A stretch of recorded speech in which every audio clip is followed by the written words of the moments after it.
কবে থেকে মোবাইলে ইন্টারনেট চালু হবে এবং কবে থেকে ফেসবুক চালু হবে সে বিষয়ে আজকে এই ভিডিওর মাধ্যমে আপনাদের জানাতে চাচ্ছি। যুগান্তর, দৈনিক যুগান্তর থেকে একটি খবর প্রকাশিত হয়েছে আজকে 24 জুলাই।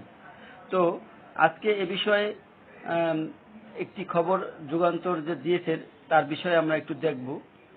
আপনারা যদি দেখেন, তথ্য প্রযুক্তি প্রতিমন্ত্রী জুনায়েদ আহমেদ পলক বলেছেন, আজ রাতেই বাসাবাড়িতে ব্রডব্যান্ড ইন্টারনেট সেবা চালু হবে, অর্থাৎ 24 তারিখের রাতেই, এবং আগামী রবি সোমবারের মধ্যে মোবাইল ফোনে ইন্টারনেট চালু করা সম্ভব হবে।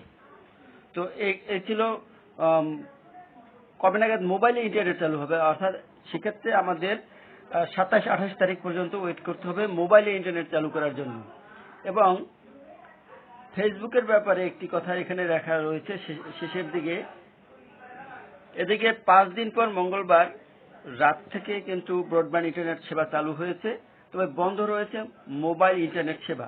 আর ব্রডব্যান্ড ইন্টারনেট দিয়েও ফেসবুক, হোয়াটসঅ্যাপ, ইনস্টাগ্রাম সহ বিভিন্ন সামাজিক যোগাযোগ মাধ্যমে প্রবেশ করা যাচ্ছে না। তবে কবে নাগাদ এসব স্বাভাবিক হবে, অর্থাৎ এই যে সামাজিক যোগাযোগ মাধ্যম ফেসবুক, হোয়াটসঅ্যাপ, ইনস্টাগ্রাম কবে নাগাদ এটা যে খুলে দেওয়া হতে পারে এ বিষয়ে কিন্তু এখনো কোনো তথ্য পাওয়া যায়নি। অর্থাৎ এ ব্যাপারে কিন্তু এখনো কোনো তথ্য বলা যাচ্ছে না যে ফেসবুক, হোয়াটসঅ্যাপ কবে নাগাদ খুলে দিতে পারে। তো ধন্যবাদ সবাইকে আমাদের সাথে থাকার জন্য।